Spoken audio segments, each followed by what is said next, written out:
દર્શક મિત્રો, ગુજરાતી ટીમ લાઈવમાં આપનું સ્વાગત છે। ગુજરાતના ગૃહમંત્રી હર્ષભાઈ સંઘવીએ ફતેપુરા સ્થિત શ્રી શંખેશ્વર પાર્શ્વનાથ જિનાલય દર્શન કર્યા ત્યારે ટ્રસ્ટના મંત્રી પ્રકાશ શેઠે હર્ષ સંઘવી તથા ધારાસભ્ય મનીષાબેન વકીલનું શાલ ઉડાડીને સન્માન કર્યું। આજે વડોદરા શહેરમાં રાજ્યના ગૃહમંત્રી હર્ષભાઈ સંઘવી પધાર્યા હતા ત્યારે ફતેપુરા ખાતે આવેલ 400 વર્ષ જૂના જિનાલયમાં દર્શન કર્યા હતા।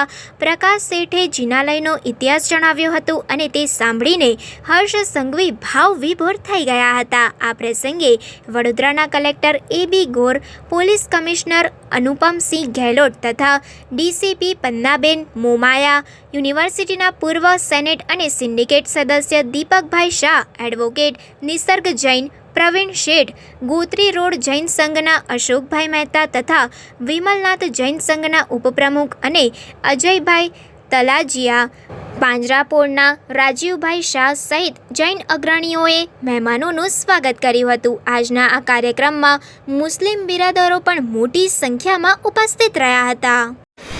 વડોદરા શહેરની અંદર રાજ્યના ગૃહપ્રધાન માનનીય હર્ષ સંઘવીજી આવ્યા છે અને ફતેપુરા જૈન દેરાસરની અંદર અમારા પ્રકાશભાઈ શેઠ એમને વિનંતી કરી એટલે દર્શન કરવા માટે પધારે છે।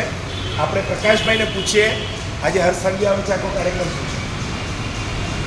ગઈકાલે હર્ષભાઈ સંઘવી ગૃહપ્રધાન વડોદરા શહેરમાં ફતેપુરા ખાતે આવવાના હતા। એ સમાચાર મળ્યા। સમાચાર મળવાની સાથે જ 9 વર્ષ પહેલાં હર્ષભાઈના જૂના સંબંધો જે હતા એમાં મેં એમને ફોન કર્યો ને તરત જ ફોન ઉપાડીને મેં કહ્યું કે હર્ષભાઈ 1 મિનિટનું કામ છે, મને કે બોલો।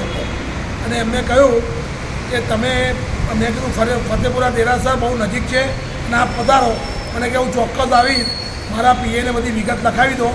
વિગત લખાયા પછી તરત જ મેસેજ મૂકી અને સવારના પોરમાં અહીંયા આવવા માટેનો નિર્ણય કર્યો। હર્ષભાઈ સંઘવી અહીંયા આવ્યા।